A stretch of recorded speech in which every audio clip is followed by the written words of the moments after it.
اسی طرح ایک حدیث پاک کے اندر آیا کہ ایک شخص آیا اور اس نے آپ کو سلام کیا. سلام میں اس نے السلام علیکم کہا. آپ نے جواب میں فرمایا وعلیکم السلام ورحمۃ اللہ. پھر دوسرا آدمی آیا, انہوں نے سلام کیا اور کہا السلام علیکم ورحمۃ اللہ. آپ نے جواب دیا وعلیکم السلام ورحمۃ اللہ وبرکاتہ. پھر ایک آئے, انہوں نے سلام میں تینوں ہی کلمات کہہ دیے السلام علیکم ورحمۃ اللہ وبرکاتہ. آپ نے جواب میں صرف ایک ہی لفظ کہا وعلیکم. اس پر ان کے دل میں شکایت ہوئی اور انہوں نے کہا کہ پہلے دو لوگوں نے آپ کو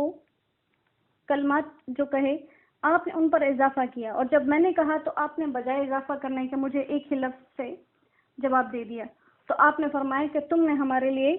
کوئی بات چھوڑ ہی نہیں دی تھی, اس لیے ہم نے صرف تمہیں یہی جواب دے دیا کہ جو تم نے کہا وہ تمہارے لیے بھی. تو یہاں پر آپ نے یہ ثابت کیا کہ سلام کا جواب اس سے بہتر کیسے دیں اور سلام کا جواب انہی الفاظ میں کیسے دیں. اور اگر کوئی انسان آپ کو ابتداءً سلام کرتا ہے, یہ تو سنت ہے کہ کسی کو سلام کیا جائے, لیکن جس کو سلام کیا گیا ہے اس پر جواب دینا فرض ہو جاتا ہے, سلام کا جواب دینا. ہاں کچھ جو ہیں صورتیں ہیں کہ اس میں کسی کو سلام نہیں کرنا چاہیے. اس میں اگر کوئی نماز پڑھ رہا ہے اسے سلام نہیں کرنا چاہیے, اور اگر کوئی کر دے سلام تو اس کے ذمے جواب دینا لازم نہیں ہے کیونکہ اس سے نماز ختم ہو جائے گی. اسی طرح اگر مسجد میں کوئی خطبہ دے رہا ہے یا کوئی قرآن پاک کی تلاوت کر رہا ہے یا اذان یا اقامت کہے یا کسی دینی کتاب کا درس دے رہا ہو یا اسی طرح سے استنجا وغیرہ میں ہو, تو ایسے لوگوں کو سلام کرنا ان حالات میں جائز نہیں ہے.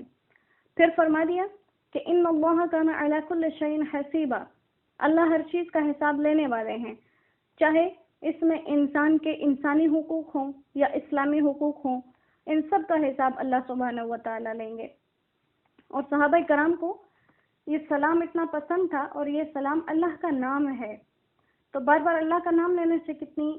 وہ محبت میں اضافہ ہو جائے گا کہ وہ فرماتے ہیں کہ جب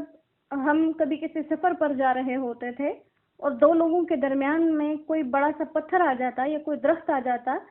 اس درخت سے جب ہم واپس نکل کر ایک دوسرے کے سامنے آتے تو پھر ہم ایک دوسرے کو سلام کرتے. اور عبداللہ ابن عمر کے بارے میں آتا ہے, صحابہ کرام میں سے عبداللہ ابن عمر, حضرت عمر رضی اللہ تعالیٰ عنہ کے بیٹے, جیسے ہم میں سے ہر بندہ دعویٰ کرتا ہے میں عاشق رسول ہوں, میں عاشق رسول ہوں, تو ہم تو خود کہتے ہیں نا ہمیں تو کسی نے سند نہیں دی ہوئی, لیکن حضرت عبداللہ ابن عمر وہ ہیں جنہیں صحابہ کرام کی طرف سے عاشق رسول کا لقب ملا ہوا تھا. وہ ہمارے نبی کی ہر عادتوں کو اس طرح سے اپنانے والے تھے,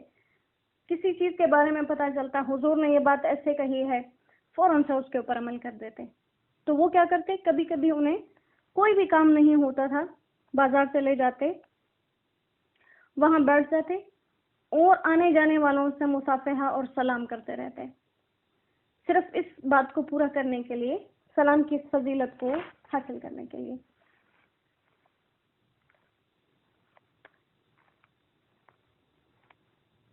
فما لكم في المنافقين فئتين والله أركسهم بما كسبوا أتريدون أن تهدوا من أضل الله ومن يضلل الله فلن تجد له سبيلا ودوا لو تكفرون كما كفروا فتكونون سواء فلا تتخذوا منهم أولياء حتى يحاجروا في سبيل الله فإن تولوا فخذوهم واقتلوهم حيث وجدتموهم ولا تتخذوا منهم وليا ولا نصيرا إلا الذين يصلون إلى قوم بينكم وبينهم ميثاق أو جاءوكم حسرت صدورهم أن يقاتلوكم أو يقاتلوا قومهم ولو شاء الله لسلطهم عليكم فلقاتلوكم فإن اعتزلوكم فلم يقاتلوكم وألقوا إليكم السلم فما جعل الله لكم عليهم سبيلا ستجدون آخرين يريدون أن يأمنوا ويأمنوا قومهم ستجدون آخرين يريدون أن يأمنوكم ويأمنوا قومهم كلما ردوا إلى الفتنة أركسوا فيها فإن لم يعتزلوكم ويلقوا إليكم السلم ويكفوا أيديهم فخذوهم واقتلوهم حيث ثقفتموهم وأولئكم جعلنا لكم عليهم سلطانا مبينا فما لكم في المنافقين، پھر تمہیں کیا ہو گیا ان منافقوں کے بارے میں، فئتین کہ تم دو گروہ بن گئے، واللہ ارکسہم بما کسبوا اور اللہ نے ان کو الٹ دیا ان کے اعمال کے سبب، اتریدون کیا تم چاہتے ہو ان تہدوا کہ تم راستے پر لے آؤ اس کو، من اضل اللہ جس کو اللہ نے گمراہ کر دیا، ومن یضلل اللہ اور جسے اللہ گمراہ کر دے، فلن تجد له سبیلا تو اس کے لیے کوئی راستہ ہدایت کا نہیں پائے گا، ودوا لو تکفرون وہ چاہتے ہیں کہ تم بھی کافر ہو جاؤ، کما کفروا جیسے وہ خود کافر ہیں، فتکونون سواء پھر تم سب برابر ہو جاؤ، فلا تتخذوا منهم اولیاء تو ان میں سے کسی کو دوست مت بناؤ، حتی یحاجروا فی سبیل اللہ یہاں تک کہ وہ اللہ کے لیے اپنا وطن چھوڑائیں، فَإِن تَوَلَّوْا پھر اگر اس بات کو قبول نہ کریں، فَخُذُوهُمْ تو ان کو پکڑو، وَاقْتُلُوهُمْ اور ان کو مار دو، حَيْثُ وَجَدتُّمُوهُمْ جہاں کہیں انہیں پاؤ، وَلَا تَتَّخِذُوا مِنْهُمْ وَلِيًّا اور نہ بناؤ ان میں سے کسی کو دوست، وَلَا نَصِيرًا اور نہ ہی مددگار، إِلَّا الَّذِينَ مگر وہ لوگ يَصِلُونَ إِلَىٰ قَوْمٍ جو کسی ایسی قوم کے پاس پہنچ جائیں، بَيْنَكُمْ وَبَيْنَهُمْ مِيثَاقٌ کہ تمہارے اور اس قوم کے درمیان میں کوئی عہد ہو چکا ہے، او جاؤکم یا کوئی لوگ جو تمہارے پاس آئیں، حسرت صدورہم اور ان کے دل اس بات سے تنگ پڑ چکے ہوں، ان یقاتلوکم کہ یا وہ تم سے لڑیں، او یقاتلو قومہم یا اپنی قوم سے لڑیں، ولو شاء اللہ اور اگر اللہ چاہتے، لسلطہم علیکم تو ان کو تم پر مسلط کر سکتے تھے، فلقاتلوکم تو پھر وہ ضرور تم سے لڑتے، فَإِنْ اعْتَزَلُوكُمْ پھر اگر وہ تم سے دور رہیں، فَلَمْ يُقَاتِلُوكُمْ اور تم سے نہ لڑیں، وَأَلْقَوْا إِلَيْكُمُ السَّلَمَ اور تم پر صلح کی درخواست پیش کریں،